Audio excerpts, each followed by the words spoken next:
പരിശുദ്ധ ദീൻ തകർക്കാൻ പറ്റുമോ?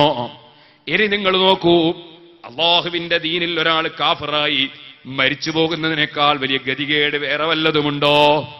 എന്നാൽ മുജാഹിദിന്റെ മുഖപത്രമായ അൽമനാർ 1952 ജനുവരി 20 അൽമനാർ, ആ അൽമനാറിൽ മുജാഹിദിന്റെ നേതാക്കൾ എഴുതുകയാണ്, കേട്ടോളൂ.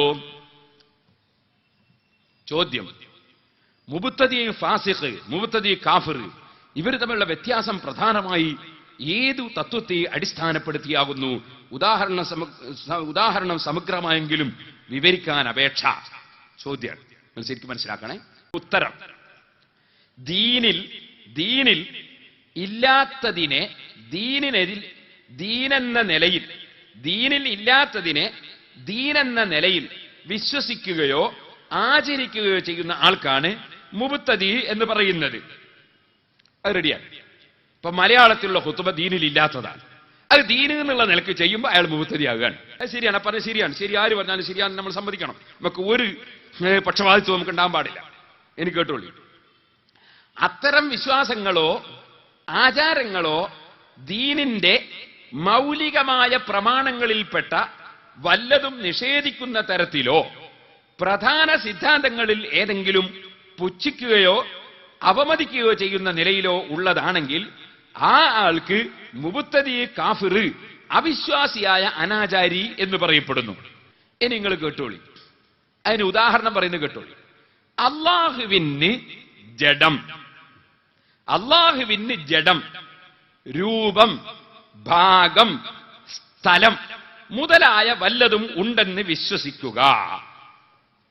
അപ്പൊ എന്തായി? മുബ്തദി, കാഫിറായി. അള്ളാഹ്ക്ക് ഭാഗമുണ്ട് എന്ന് വിശ്വസിച്ചാൽ കാഫിറായി, ഇസ്ലാമെന്ന് പുറത്തുപോയി, അവിശ്വാസിയായി. അള്ളാഹുവിന് സ്ഥലമുണ്ട് എന്ന് വിശ്വസിച്ചാൽ അള്ളൊരു കസേരമേൽ ഇരിക്കുന്നു, ഒരു സ്ഥലത്ത് ഇരിക്കുന്നു എന്നൊക്കെ പറഞ്ഞാൽ എന്താവും പറഞ്ഞേ? കാഫിറാവും. അള്ളാഹ്ക്ക് രൂപമുണ്ട് എന്ന് പറഞ്ഞാൽ കാഫിറാകും. അള്ളാഹ്ക്ക് സ്ഥലമുണ്ട് എന്ന് പറഞ്ഞാൽ കാഫിറാകും എന്ന് മുജാഹിദിന്റെ 1952 ജനുവരി 20 അവരുടെ മുഖപത്രമായ അൽമനാർ പറയുന്നു. എന്നാൽ മുസ്ലിമീങ്ങളെ നിങ്ങൾ ചിന്തിക്കണം, ഇത് അവരെ മൗലവിമാരൊക്കെ പറഞ്ഞതാണ്. വക്കം മൗലവി എഴുതുന്നു, ദൈവം കാലദേശ സംബന്ധമില്ലാത്തവനാണെന്നും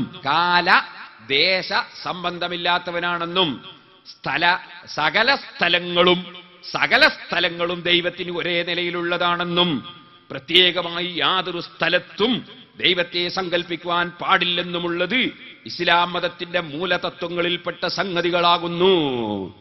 ഇസ്ലാം മതത്തിന്റെ മൂലതത്വമാണ് പടച്ചവൻ പ്രത്യേക ഒരു സ്ഥലത്താന്ന് വിശ്വസിക്കാൻ പാടില്ല. വക്കം മൗലവി എഴുതാണ്. വക്കം മൗലവി ഇസ്ലാം മത സിദ്ധാന്ത സമഗ്രഹം എന്ന് പറയുന്ന പുസ്തകത്തിൽ എഴുതാണ്. എനിക്ക് കേട്ടോളി, മുജാഹിദിന്റെ അൽമനാർ വായിച്ചു, വക്കം മൗലവിന്റെ ബുക്ക് വായിച്ചു. ഇനി വായിക്കുന്ന മുജാഹിദിന്റെ ഔദ്യോഗിക മുഴുവൻ മൗലവിമാരും കൂടി പുറത്തിറക്കിയ ഖുർആൻ പരിഭാഷ. അത് കേട്ടോളി. ഇസ്തവാ അലൽ അർശ്, അർശിൽ അവൻ ആരോഹണം ചെയ്തു എന്ന വാചകത്തിന്റെ ഭാഷാർത്ഥത്തെ മാത്രം അടിസ്ഥാനമാക്കി അള്ളാഹു അർശിന്മേൽ ഇരിക്കുകയാണെന്നും മറ്റും ചില ആളുകൾ പറഞ്ഞിട്ടുള്ളത് സ്വീകാര്യമല്ല തന്നെ.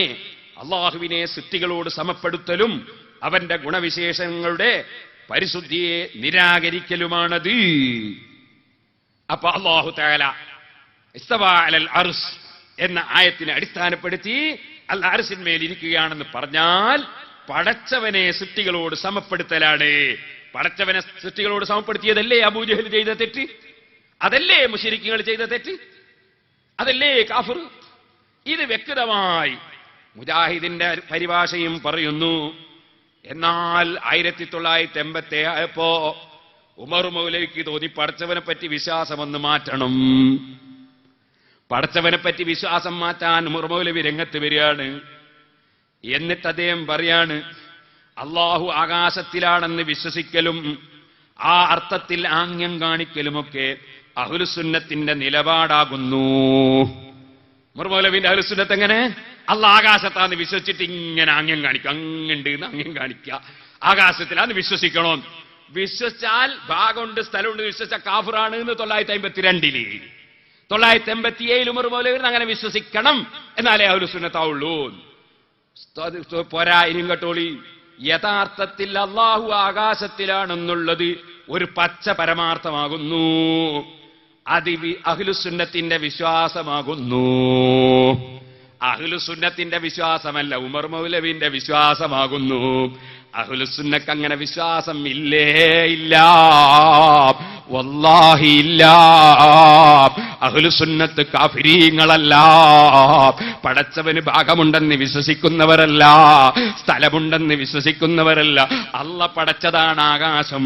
ആ ആകാശം പടക്കുന്നതിന് മുമ്പ് അള്ള ഉണ്ട്. അന്നും അള്ളാഹ്ക്ക് സ്ഥലത്തിന്റെ ആവശ്യമില്ല, ഇന്നും ആവശ്യമില്ല. പടച്ചവന് മാറ്റമില്ല. അതാണ് അഹ്ലുസുന്നത്തിന്റെ വിശ്വാസം. ഇനി ആ ഉമർ മൗലവിയെ പിന്തുടർന്ന മുജാഹിദ് എന്തായി കേട്ടോളൂ സുഹൃത്തുക്കളെ, ശരിക്ക് നിങ്ങൾ മനസ്സിലാക്കൂ. സിംഹാസനത്തിൽ ഇരുന്നു എന്ന് പറയാൻ പാടില്ല എന്ന് ചിലർ പറയാറുണ്ട്. അതവരുടെ വിവരക്കേടാണ്. എന്തുകൊണ്ടാൽ ഇരുന്നു എന്ന് അള്ളാഹു പറഞ്ഞതാണ്. ഇന്നാ ലില്ലാഹി വ ഇന്നാ ഇലൈഹി റാജിഊൻ. ഫാത്തിഹയുടെ തീരത്ത് എന്ന പുസ്തകമാണിത്. ഉമർ മൗലവിയുടെ പുസ്തകമാണിത്. ഉമർ മൗലവി ശരിക്കും നിങ്ങൾ ആലോചിക്കണം. മുജാഹിദിന്റെ അമാനി മൗലവി എഴുതിയ പരിഭാഷ, അത് എല്ലാ മൗലവിമാരും ഒത്തിണങ്ങി എഴുതിയ പരിഭാഷ. അതിൽ അയാളാ പറഞ്ഞത് ഇരുന്നു എന്ന് വിശ്വസിച്ചാൽ അത് ഇസ്ലാമിനെതിരാണ് എന്ന് മുജാഹിദിനല്ലേ പറഞ്ഞത്. അതുപോലെ തന്നെ അള്ളാഹ് ഒരു സ്ഥലത്താന്ന് പറഞ്ഞാൽ അത് കാഫിറാഹുന്ന് മുജാഹിദല്ലേ പറഞ്ഞത്. അതേ മുജാഹിദിന്റെ ഉമർ മൗലവി ഇസ്ലാമെന്ന് മുജാഹിദിനെ പുറത്തു ചാടിക്കാൻ വേണ്ടി വാദിക്കുകയാണ്. ഇരുന്നു എന്ന് അള്ളാഹ് പറഞ്ഞിട്ടുണ്ട്. എന്നാ ഞാൻ പറയട്ടെ, അള്ളാഹ് സിംഹാസനത്തിൽ ഇരുന്നു എന്ന് പറയുന്ന, ഇരുന്നു എന്നതിന് ഖഅദ എന്നല്ലേ വാക്ക്, ജലസ എന്നല്ലേ അറബി വാക്ക്. അങ്ങനെ ഒരു വാക്ക് അള്ളാഹുവിന്റെ ഖുർആനിൽ ഇല്ലേ ഇല്ല. അള്ളാഹ് സിംഹാസനത്തിൽ ഇരുന്നു എന്ന് പറയുന്ന ഒരു വാക്ക് ജലസയെന്നോ ഖഅദയെന്നോ ഇല്ലേ ഇല്ല. ഇസ്തവ എന്നാണ് വാക്കുള്ളത്. ആ ഇസ്തവ എന്നതിനൊരുപാട് അർത്ഥങ്ങളുണ്ട്. അതിനിരുന്നു എന്ന് മാത്രമല്ലല്ലോ അർത്ഥം. അപ്പൊ ഇദ്ദേഹം എന്ത് ചെയ്തു? ഇരുന്നു എന്ന് ഖുർആനിലുണ്ടെന്ന് അതാ പടച്ചറബിന്റെ പേരിൽ പച്ചക്കള്ളം പറഞ്ഞു. ഉമർ മൗലവി പച്ചക്കള്ളം പറഞ്ഞു. എന്നിട്ട് അമാനി മൗലവിയെ അന്ധവിശ്വാസിയാക്കി, വക്കം മൗലവിയെ അന്ധവിശ്വാസിയാക്കി. ഓ സഹോദരന്മാരെ, തീർന്നില്ല. നിങ്ങൾ മനസ്സിലാക്കണം. ഇനിയും അതാ പറയുന്നു. ഇതെന്താ? ഉമർ മൗലവി പറഞ്ഞപ്പോ മുജാഹിദീങ്ങൾ യോഗം ചേർന്ന് ചർച്ച ചെയ്ത് നമ്മൾ അമാനി മൗലവിന്റെ കൂടെ കൂടിയിട്ട് മുസ്ലിം ആകുന്നോ അല്ല ഉമർ മൗലവിന്റെ കൂടെ കൂടിയിട്ട് കാഫിറാ, നമ്മൾ എന്താ ചെയ്യുന്നത്? കാരണം പഴയ അൽമനാറിൽ പറഞ്ഞിട്ടുണ്ടല്ലോ, അള്ളാഹ്ക്ക് ഭാഗമുണ്ട് സ്ഥലം വിശ്വസിച്ച കാഫിറാവും. അവിടെ നമ്മൾ കാഫിറാവാൻ വേണ്ടി ഉമർ മൗലവി ഒരു പുതിയ തിയറി പറഞ്ഞല്ലോ. അത് നമ്മൾ സ്വീകരിക്കണോ വേണ്ടേന്ന് ഈ മുജാഹിദിന്റെ പണ്ഡിത സഭ ചേർന്നിട്ട് ചർച്ച. നിങ്ങൾ മനസ്സിലാക്കണം, കാഫിറാണോ വേണ്ടേ ചർച്ച. പണ്ട് കാഫിറാന്ന് തന്നെ സംഗതി അത് ഇസ്ലാമായി പ്രഖ്യാപിക്കണോ എന്ന് ചർച്ച ചെയ്തു. ആ ചർച്ച ചെയ്തിട്ട് എവിടെ ചേർന്നു യോഗം? മദീനത്തുൽ ഉലൂമിൽ ചേർന്നു, KJU നിർവാഹക സമിതി. എന്നിട്ട് 2001 ജൂൺ 4 നിങ്ങൾ മനസ്സിലാക്കണം ഇവരുടെ പൗരോഹിത്യം. എന്നിട്ട് ആ യോഗത്തില് തീരുമാനം എടുക്കുകയാണ്. അങ്ങോട്ടും ഇങ്ങോട്ടും പ്രതികരണമൊക്കെ കഴിഞ്ഞിട്ട് എന്താണ് തൗഹീദ് എന്ന് തീരുമാനം എടുക്കാൻ പോവുകയാണ് മൗലവിമാർ. ഈ വിഷയമായി ചെറിയമുണ്ടം അബ്ദുൽ ഹമീദ് മദനി നേരത്തെ നൽകിയ വിശദീകരണത്തിന്റെ അടിസ്ഥാനത്തിൽ യഥാർത്ഥ വസ്തുത അംഗീകരിക്കപ്പെട്ടതായി യോഗം അറിയിച്ചു. തൗഹീദിന് റുബൂബിയ്യത്ത്, ഉലൂഹിയ്യത്ത്, അൽ-അസ്മാഉ വസ്സിഫാത്ത് എന്നിങ്ങനെയുള്ള വിഭജനം ഈ യോഗം ശരിവെക്കുകയും അത് പാഠശാലകളിൽ പഠിപ്പിക്കേണ്ടതാണെന്ന് തീരുമാനിക്കുകയും ചെയ്തു. അപ്പൊ 2001 ജൂൺ 4 വരെ ഇവരെ ഒരൊറ്റ മദ്രസയിലും പാഠശാലയിലും തൗഹീദ് അസ്മാഇ വസ്സിഫാത്ത് എന്ന് പറഞ്ഞിട്ട് ഒരു തൗഹീദ് പഠിപ്പിച്ചിട്ടില്ല. അത് പഠിപ്പിക്കാൻ പ്രത്യേകം തീരുമാനം വരികയാണ്. ആ തീരുമാനത്തിലൂടെ എന്താ പറയാൻ പോകുന്നത്? അള്ളാഹ് ആകാശത്ത് കുത്തിരിക്കുന്നു എന്ന് പറയാൻ പോവുകയാണ്. അത് തീരുമാനിക്കാൻ 2001 ജൂൺ മാസത്തിൽ. നിങ്ങൾ മനസ്സിലാക്കണം, നേരത്തെ കാഫിറാകുമെന്ന് അൽമനാർ പറഞ്ഞ, നേരത്തെ അങ്ങനെ വിശ്വസിക്കാൻ പാടില്ലെന്നും അമാനി മൗലവി പറഞ്ഞ, അങ്ങനെ വിശ്വസിക്കാൻ പാടില്ലത് ഈ ഇസ്ലാമിന്റെ മൂലസിദ്ധാന്തങ്ങൾക്കെതിരാണെന്ന് വക്കം മൗലവി പറഞ്ഞ ആ ആശയം ഇനി അങ്ങോട്ട് മദ്രസയെ പഠിപ്പിച്ചിട്ട് ആ കുഫറ്, ആ പച്ച കുഫറ് അത് പഠിപ്പിക്കാൻ തീരുമാനിക്കുകയാണ് മുജാഹിദ്. എന്നിട്ട് നിങ്ങൾ കേട്ടോളി, പിന്നെയും പറയാണ്, പ്രപഞ്ചാതീതനായ ദൈവം പ്രപഞ്ചത്തിനു പുറത്ത് ഏഴാകാശത്തിനു മുകളിൽ സിംഹാസനാരൂഢനായിരിക്കുന്ന സ്വേച്ഛാധിപതിയായ ഒരു ചക്രവർത്തിയാണെന്ന ധാരണ ഇസ്ലാം വളർത്തുന്നില്ല എന്ന പ്രസ്താവന അത് അക്ബർ മൗലവിയുടെ ഒരു ബുക്കിലുള്ളതാണ്. അത് തീർത്താൻ പോവാണ്. അത് തിരുത്താൻ പോവാണ് എന്ന പ്രസ്താവന വിശുദ്ധ ഖുർആനിൽ അള്ളാഹുവിനെ കുറിച്ച് വന്ന മംഫിസമായി ഇസ്തവഅലൽ അർശ് ജബ്ബാർ ഖാഹിർ ഖഹാർ മാലിക്കുൽ മുൽക്ക് എന്നീ വിശേഷണങ്ങളെ കുറിച്ച് നാം സ്വീകരിച്ചു പോരുന്ന വിശ്വാസങ്ങളിൽ നിന്നുള്ള വ്യതിയാനമാണ്. അല്ലാഹ് ഏഴാകാശത്തിന്റെ മുകളിൽ ഒരു അർശിന്റെ മുകളിൽ കുത്തിരിക്കുന്നില്ല എന്ന് പറഞ്ഞാൽ അത് വ്യതിയാനമാണ് എന്ന് തീരുമാനം. എന്നിട്ട് പറയാണ് ഈ വിഷയമായി ഏതെല്ലാം പുസ്തകങ്ങളിൽ അബദ്ധങ്ങൾ വന്നിട്ടുണ്ടോ, നേരത്തെ അവരെഴുതിപ്പോയതൊക്കെ അബദ്ധാക്കി പ്രഖ്യാപിക്കാൻ, അബദ്ധങ്ങൾ വന്നിട്ടുണ്ടോ അവയെല്ലാം തിരുത്തേണ്ടതാണെന്ന് യോഗം തീരുമാനിച്ചു. അപ്പൊ നേരത്തെ അള്ളാഹ്ക്ക് ഭാഗമുണ്ട് സ്ഥലമുണ്ട് എന്ന് പറഞ്ഞാൽ കാഫിറാവുന്ന എഴുതിയതൊക്കെ തിരുത്താൻ തീരുമാനിച്ചു. അള്ളാഹിനെ പറ്റിയുള്ള വിശ്വാസം തിരുത്താൻ തീരുമാനിച്ചു. എന്നിട്ട് പറയാണ് മംഫിസമായി പോലുള്ള അള്ളാഹുവിന്റെ സിഫത്തുകളെ വ്യാഖ്യാനിക്കണം എന്ന് പറയുന്നത് സലഫു സാലിഹീങ്ങളുടെ മാർഗത്തിനെതിരും നാം സ്വീകരിച്ചു പോകുന്ന വിശ്വാസാദർശങ്ങളിൽ നിന്നുള്ള വ്യതിയാനവുമാണ് തീരുമാനം. അങ്ങനെ ഉമർ മൗലവി വാക്ക് സ്വീകരിച്ചുകൊണ്ട് ചർച്ചകൾ പങ്കെടുത്ത 20 ആളെ പേരുണ്ട് ഇവിടെ.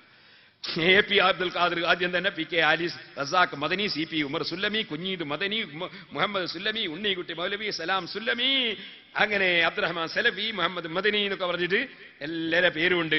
അതിൽ MI സുല്ലമി ഉണ്ട്, സുബൈർ മങ്കട ഉണ്ട്, KK സക്കരിയ ഉണ്ട്, അനീഫ് കായക്കൊടി ഉണ്ട്. എല്ലാവരും കൂടി തീരുമാനം പറയാൻ. അങ്ങനെ എല്ലാവരും കൂടി തീരുമാനിച്ച് പണ്ടുള്ള നമ്മളെ മൗലവിമാരെ എഴുതിയതൊക്കെ തിരുത്തേണ്ടതാണ് എന്ന് തീരുമാനിച്ചു. എന്ത്? അള്ളാഹിനെ പറ്റിയുള്ള വിശ്വാസം മുസ്ലിമീങ്ങൾ മനസ്സിലാക്കി. ഇവരെന്തുകൊണ്ടാ കളിക്കുന്നതെന്ന് മനസ്സിലാക്കണം. അള്ളാഹിനെ പറ്റിയുള്ള വിശ്വാസം തിരുത്താൻ തീരുമാനിച്ചു.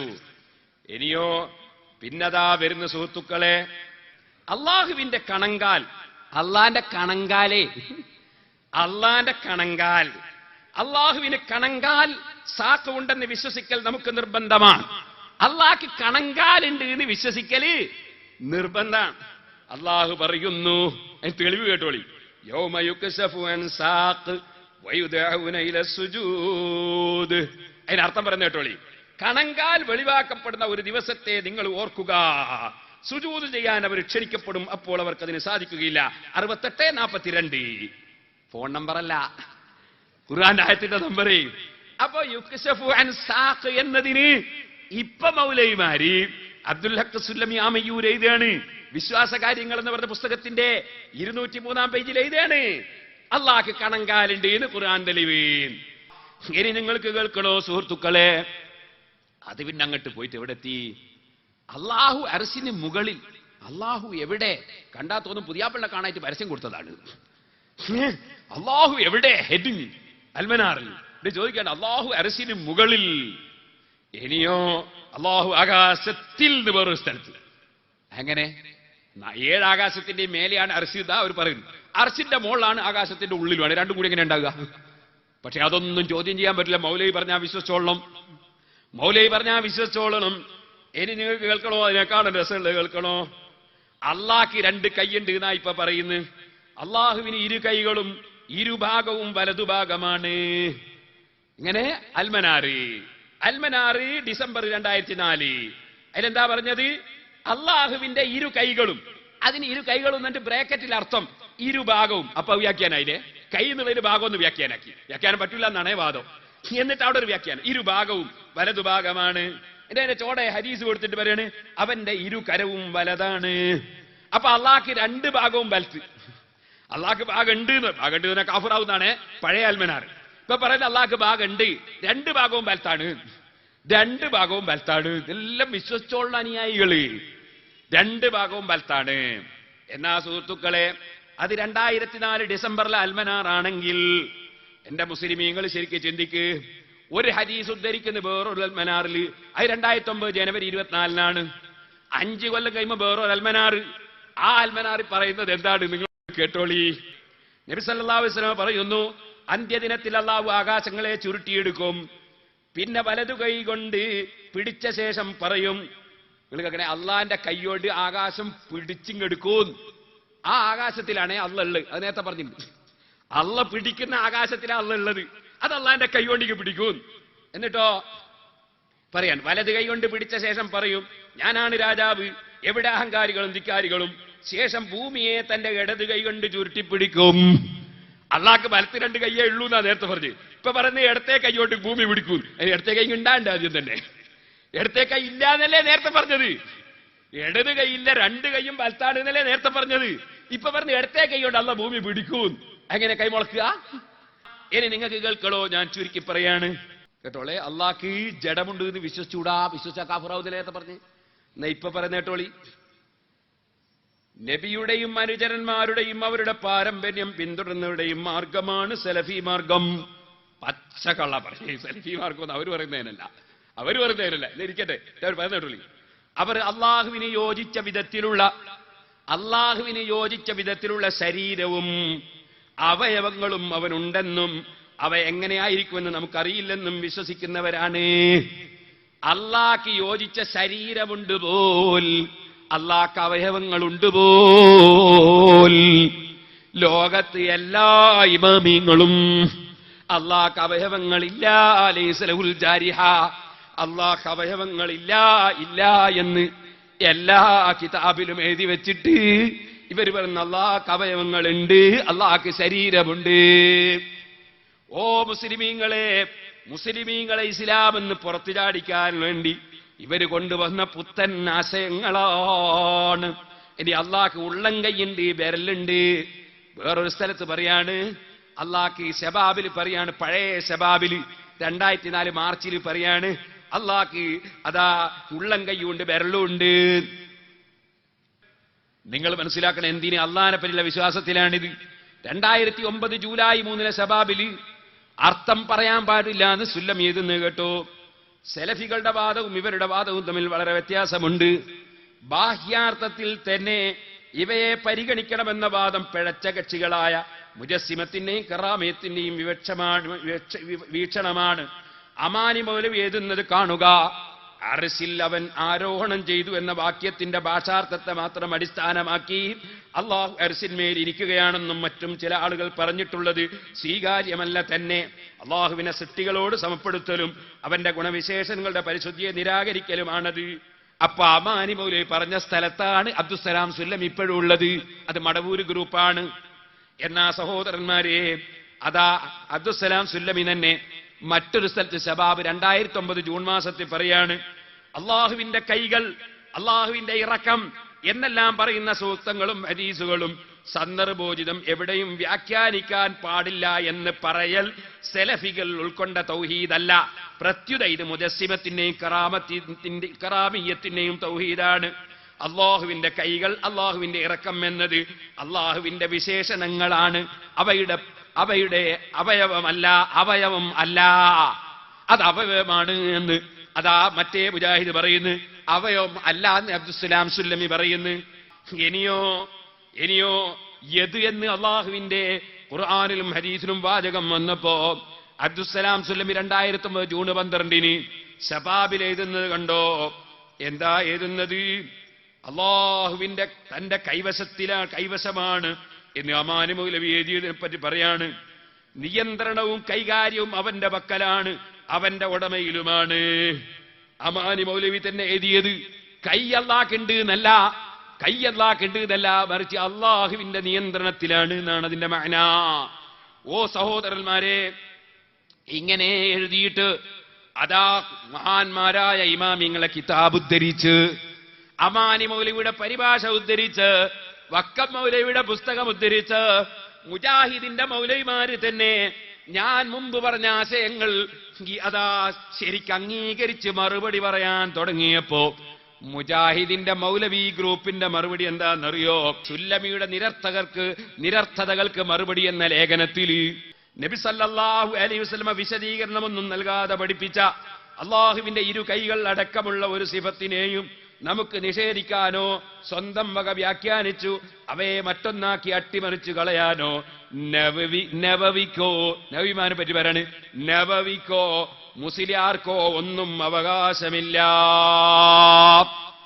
അപ്പൊ നബവി ഇമാം റളിയല്ലാഹു അൻഹു അതിന് ശരിയായ വ്യാഖ്യാനം പറഞ്ഞപ്പോ, അതിനെ അമാനി മൗലവി അംഗീകരിച്ചപ്പോ, വക്കം മൗലവി അംഗീകരിച്ചപ്പോ, അതിനെ ഇപ്പോൾ അബ്ദുസ്സലാം സുല്ലമിയും ഉമർ സുല്ലമിയും ഇപ്പോൾ അംഗീകരിച്ചപ്പോ അതിനെപ്പറ്റി പറയാണ് നബവിക്കോ മുസ്ലിയാർക്കോ അതൊന്നും പറയാൻ അവകാശമില്ല. അവകാശമുള്ളത് ആർക്കാണ്? ഇവിടെ മതത്തിന്റെ കാര്യം ഖുർആൻ നോക്കി പറയാൻ അവകാശമുള്ളത് ആർക്കാണ്? കായക്കൊടിക്കാണോ, സക്കരിയാക്കാണോ, AP അബ്ദുൽ ഖാദിർ മൗലവിക്കാണോ? അല്ല, ഏത് മൗലവിക്കാണ് അവകാശം? പറയട്ടെ. പൂർവകാലത്ത് അമാനി മൗലവി പറഞ്ഞതിനെതിരെ, പൂർവകാലത്ത് വക്കം മൗലവി പറഞ്ഞതിനെതിരെ, പൂർവകാലത്ത് നിങ്ങൾ എല്ലാവരും കൂടി ഖുർആൻ പരിഭാഷ ഇറക്കിയതിനെതിരെ, ഞങ്ങളെ ഇമാമിങ്ങൾ നവവി ഇമാം പറഞ്ഞതിനെതിരെ, ഇബ്നു കസീർ പറഞ്ഞതിനെതിരെ, അതേ ഇമാം ശാഫിഈ പറഞ്ഞതിനെതിരെ, ഇമാം ഗസാലി പറഞ്ഞതിനെതിരെ, ഇമാം റാഫിഈ പറഞ്ഞതിനെതിരെ, ഇമാമിങ്ങൾ മുഴുവനും പറഞ്ഞതിനെതിരെ, നിങ്ങളെ മൗലവിമാര് തന്നെ മുമ്പ് ഖുർആൻ പരിഭാഷയിൽ എഴുതിയതിനെതിരെ, വ്യാഖ്യാനിക്കുന്നവൻ കാഫിറാണെന്ന് പറയുന്ന നിങ്ങളെ വാദം, വ്യാഖ്യാനിക്കുന്നവൻ പിഴച്ചവനാണെന്ന് പറയുന്ന നിങ്ങളെ വാദം. ഓ മൗലവിമാരെ, ഉമർ മൗലവി കാഫിറാണെന്നല്ലേ നിങ്ങൾ പറയുന്നത്? അമാനി മൗലവി കാഫിറാണെന്നല്ലേ പറയുന്നത്? വക്കം മൗലവി കാഫിറാണെന്നല്ലേ പറയുന്നത്? അബ്ദുസ്സലാം സുല്ലമി കാഫിറാണെന്നല്ലേ പറയുന്നത്? ഉമർ മൗലവി കാഫിറാണെന്നല്ലേ പറയുന്നത്? നവവി ഇമാം കാഫിറാണെന്നല്ലേ പറയുന്നത്? നിങ്ങൾ ഏത് മതത്തിലാണ് ഇപ്പോഴുള്ളത്? നിങ്ങളും ഞങ്ങളെ മതവും തമ്മിൽ ബന്ധമുണ്ടോ? നിങ്ങളെ ഓരോ വാചകങ്ങൾ എടുത്തുദ്ധരിച്ചിട്ടാ ചോദിക്കുന്നത്. ഇങ്ങനെ അള്ളാന്റെ വിശ്വാസത്തിൽ കടിപിടി കൂടാനാണോ ഇസ്ലാം? അള്ളാന്റെ വിശ്വാസത്തിൽ ഇങ്ങനെ കടിപിടി കൂടാനാണോ ഇസ്ലാം? ഇതിനാണോ അള്ളാന്റെ റസൂല് മുമ്പല്ല് പൊട്ടിത്തെറിച്ച് ഈ ദീന് പോറ്റി വളർത്തിയത്? ഈ മൗലവിമാർക്ക് തോന്നിവാസം പറയാനാണോ പടച്ചവനെ കുറിച്ച്? പറയൂ മുജാഹിദിന്റെ നിങ്ങളെ സുഹൃത്തുക്കളോട് മറുപടി. മുജാഹിദികളൊന്ന് കേൾക്കട്ടെ, മുജാഹിദിന്റെ സാധാരണക്കാരൊന്ന് കേൾക്കട്ടെ. അവരെ നിങ്ങൾ നരകത്തിലേക്ക് നയിച്ചു കൊണ്ടുപോകുന്നത് അവർക്കൊന്ന് ബോധ്യപ്പെടട്ടെ. അതിനുവേണ്ടി മാത്രം പറയുകയാണ്. നിങ്ങളെ വിശ്വസിക്കാൻ പറ്റൂലെന്ന് ആ മുജാഹിദിൽപ്പെട്ട അനുയായികളിൽ 99% ഇപ്പൊ ബോധ്യപ്പെട്ടിട്ടുണ്ട്. 99% ബോധ്യപ്പെട്ടിട്ടുണ്ട്. പക്ഷേ ശൈത്താൻ ഇബ്ലീസ് അവരോട് പറയുന്നു, നമ്മളിപ്പോ ഇതിൽ നിന്ന് മാറിയാൽ നമുക്ക് അഭിമാനത്തിന് കുറവല്ലേ എന്നൊരു തോന്നൽ സംഭവിക്കുകയാണ്. ഓ മുജാഹിദിൽ പെട്ടുപോയ സാധാരണക്കാരാ, അള്ളാന്റെ മുമ്പിൽ നീ അഭിമാനം അതേ പണയം വെക്കല്ല. നീ അള്ളാന്റെ മുമ്പിലെത്തൂലേ, അള്ളാന്റെ റസൂലിന്റെ മുമ്പിലെത്തൂലേ. അവിടെ ഈ ഇസ്ലാമിൽ നിന്ന് ജനങ്ങളെ കുഫറിലേക്ക് കൊണ്ടുപോകുന്ന പ്രസ്ഥാനത്തിൽ നീ ഉറച്ചു നിന്ന് പിന്നെയും നീ സമ്മേളനം അതേ നവോത്ഥാനം എന്നൊക്കെ പറഞ്ഞിട്ട് പിന്നെയും നീ മൗലവിമാരെ പിന്നാലെ നടക്കുന്നുവെങ്കിൽ നിന്റെ ആഖിറത്തിൽ നീ ചെയ്യലെന്താണ്? ശരിക്കാലോചിച്ചോ മുജാഹിദേ. എനിക്ക് നിങ്ങൾ കൊണ്ട് ആവശ്യമുണ്ടായിട്ട് പറയല്ല, സുന്നത്തിയമായത്തിൽ അംഗങ്ങൾ കുറഞ്ഞു പോയിട്ട് പറയുകയല്ല. ഞങ്ങൾ ആരും ഇവിടെ പഞ്ചായത്ത് തെരഞ്ഞെടുപ്പിന് നിൽക്കാൻ പോകുന്നില്ല, MLA ആകാനും മന്ത്രിയാകാനും പോകുന്നില്ല. ഞങ്ങളെ കൂടെ ആരുണ്ടെങ്കിലും ഇല്ലെങ്കിലും ഞങ്ങൾക്ക് തരുന്നവനൊന്നേ ഉള്ളൂ, അവനാണ് അല്ലാഹ്. അവന് മാറ്റമില്ല.